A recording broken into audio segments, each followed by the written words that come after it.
You have recently picked up Payday 2 on a sale and want to learn how to play it? You want to know which skills are the best at supporting your team, making you the MVP? You want a badass motherfucking Russian to teach you how to play Payday 2? You came to the right place, comrade. We're going to party. I will start off by describing my skill build and which equipment I use. If at any point you get bored of it, pick a timestamp in the description to skip through the video. First off, one of the best starter builds that you will be able to use even on Death Wish difficulty when you become experienced is the Master Forcer. This build allows you to become a living tank by giving you lots of health and a ton of armor. Side note, only start joining Death Wish games once you get a couple of levels in Infamy, because the difficulty is much harder than Overkill. Most likely you will be kicked from the Death Wish lobby, so spare yourself from crying. On top of being a walking tank, you will have the ability to heal your allies, revive them instantly and provide overall support. Support is boring, I hear you say. Yes, it's boring. Fortunately, in Payday 2 you don't need too much in order to be an effective healer. Just drop these doctor bags and shout at your teammates in order to get them up effortlessly.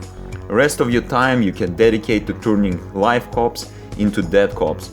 From the name, you can guess that most of your points will go into the Mastermind and Enforcer tree. First of all, look at all the skills that I chose for each tree.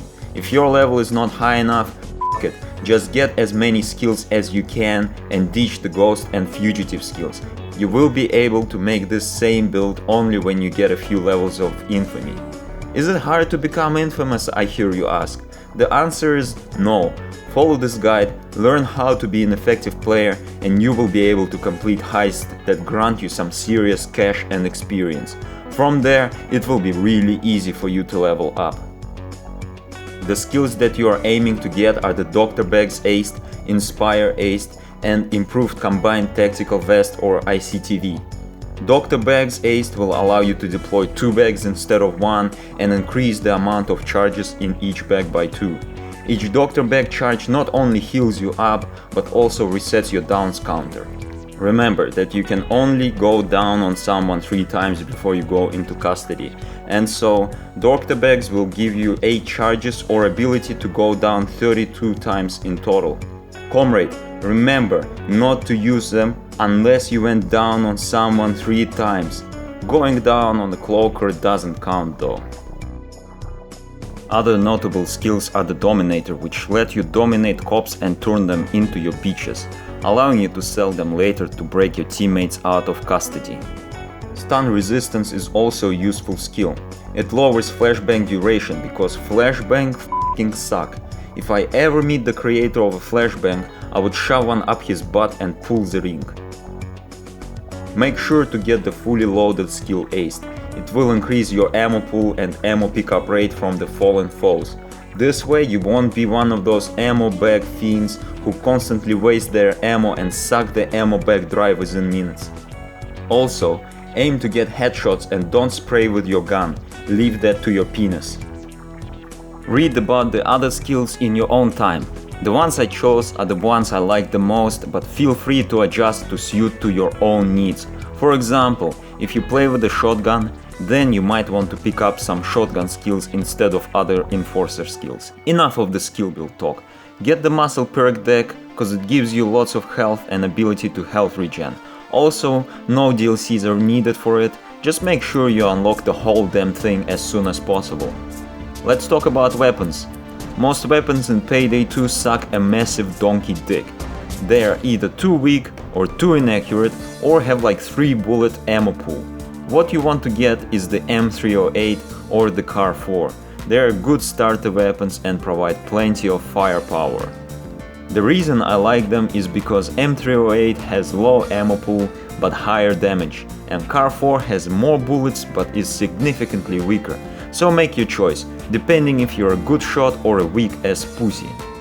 Get some good secondary weapon. It could be a pistol, such as a Shimano or a Deagle. It could be something explosive to deal with that asshole Captain Winter's shields or dozers. Or it could be something completely useless. The choice is yours. I don't give a f which melee weapon you picked, so just take whatever deals good damage and has reasonable attack animation. For a throwable, Pick up something explosive, of course, if you have the DLCs. Should I rush and spend my precious money on the random DLCs, Nanook Metal? No. Take your time and see weapons that you might like to use. Consult with the wise, all-knowing internet in order to work out which DLCs are worth getting and which DLCs are just utter poo-poo. Now, when I went over the Master Forcer build, let me give you some taste of what it's like to run it in the heist, товарищ. This is how you revive your teammates in style. You don't need to run up to him, you don't need to get them up, simply shout at them and tell them to get the fuck up. Otherwise, just dump a bag and let the team know that they should only heal when they've been down 3 times. The rest of the strategy is fairly simple. Take some hostages to be able to trade with your weakest teammates, and remember to only take damage to your armor. It restores within seconds, but your health doesn't. Once you fully unlock the muscle perk deck, you will gain a passive buff that will heal you every few seconds.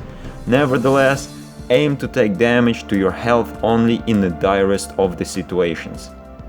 Shoot the law enforcers, but don't forget to work towards completing the objective. The faster you complete it, the faster you will get paid. But calculate the risks and be realistic. Sometimes it is safer to wait for the assault to finish before you can come out of your shelter. That is not a weak move, it is called being smart, and that's what differentiates between a noob and a pro. This is it for this build tutorial. Go ahead and try it for yourself, I am sure you will like it. Lastly, this build can potentially be further tweaked and adjusted in order to make it more effective. Click on the screen if you would like to see the description of it. If you got any questions, ask me in the comment section below. Don't be shy, I won't hurt you, probably.